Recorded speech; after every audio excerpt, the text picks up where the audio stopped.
అన్నయ్య వదిన రండి రండి. తను నా బెస్ట్ ఫ్రెండ్ బంగారం. వాళ్ళ హస్బెండ్తో వాళ్ళ అబ్బాయి మ్యారేజ్ ఇన్విటేషన్ ఇవ్వడానికి మా ఇంటికి వచ్చారు. ఏమండి ఏమండి సాయి అన్నయ్య బంగారం వదిన వచ్చారండి పెళ్లి పిలుపుకి. Hi everyone, welcome to Shashi vlogs. ఈ రోజైతే నేను ఒక మ్యారేజ్ ఇన్విటేషన్ వ్లాగ్తో మీ ముందుకు వచ్చేసాను.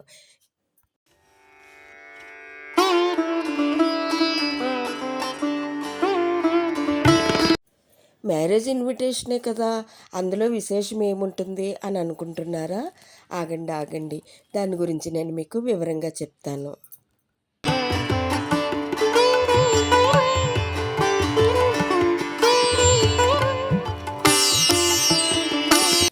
మా ఫ్రెండ్ వాళ్ళు మ్యారేజ్ ఇన్విటేషన్ని వెడ్డింగ్ కార్డు మీద కాకుండా ఒక ఎగ్జామ్ ప్యాడ్ మీద వేయించి ఇచ్చారు. వాళ్ళది బుక్ షాపు, అందుకని ఐడియా వచ్చిందేమో.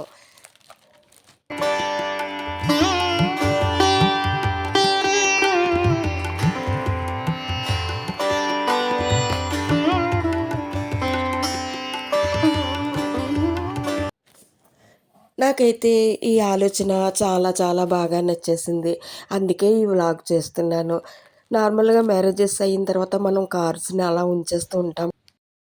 నార్మల్గా మనందరి ఇళ్లలోనూ కూడా మ్యారేజెస్ అయిపోయిన తర్వాత ఆ కార్డ్స్ అలానే ఉండిపోతూ ఉంటాయి.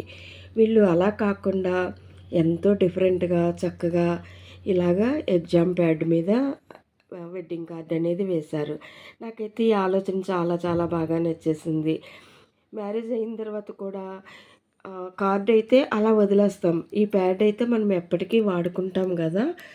వాళ్ళకు వచ్చిన ఈ ఆలోచన అయితే నాకు ఎంతో బాగా నచ్చింది. ఎగ్జామ్ ప్యాడ్ ఫ్రంట్ వైపు వెడ్డింగ్ కార్డు వేశారు, బ్యాక్ సైడ్ని అలా వదిలేయకుండా చక్కగా దేవుళ్ళ శ్లోకాలన్నీ కూడా, దేవతల శ్లోకాలన్నీ కూడా వేశారు. మనం ఏ రోజుకి ఆ రోజు చదువుకునేలాగా చక్కగా వేశారు. సోమవారం, మంగళవారం, బుధవారం, గురువారం, శుక్రవారం, శనివారం, ఆదివారం, ఇలా వారానికి సరిపడా ఏ రోజు ఏ దేవీ దేవతల శ్లోకాలను అయితే చదువుకుంటూ ఉంటామో అలాగా ఆ దేవీ దేవతల శ్లోకాలన్నిటినీ కూడా వీటి మీద వేశారు. ఎగ్జామ్ ప్యాడ్ పైన వెడ్డింగ్ కార్డు అనే థాటు మా అమలాపురం హై స్కూల్ సెంటర్లో ఉన్న శ్రీరవి బుక్ సెంటర్ సాయి గారికి వచ్చిన ఆలోచన చాలా చాలా బాగుంది కదా. ఇక్కడ చూసారా, మీరాకే మాకు ముద్దు, బహుమతులు వద్దు. ఇది కూడా ఎంతో అందంగా చిన్ని కృష్ణుడితో నాకైతే ఎంతో క్యూట్గా అనిపించింది. టోటల్గా ఈ వెడ్డింగ్ కార్డు థాటే చాలా చాలా బాగుంది కదా. మనం మ్యారేజ్ అయిన తర్వాత కూడా దీన్ని అలా వాడుకుంటూనే ఉంటూ ఉంటాము.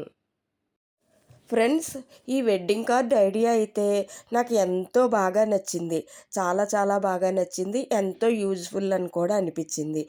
ఈ విషయాన్ని అందరితోటి షేర్ చేసుకోవాలని నేను ఈ వ్లాగ్ చేశాను. ఐడియా అయితే చాలా బాగుంది కదా.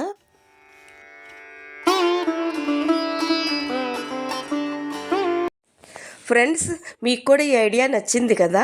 ఇప్పటి వరకు నా ఛానల్కి సబ్స్క్రైబ్ కాని వాళ్ళు సబ్స్క్రైబ్ అవ్వండి. ఈ వెడ్డింగ్ కార్డ్ ఐడియా నచ్చిన వాళ్ళు దీనికి ఒక లైక్ వేసుకోండి.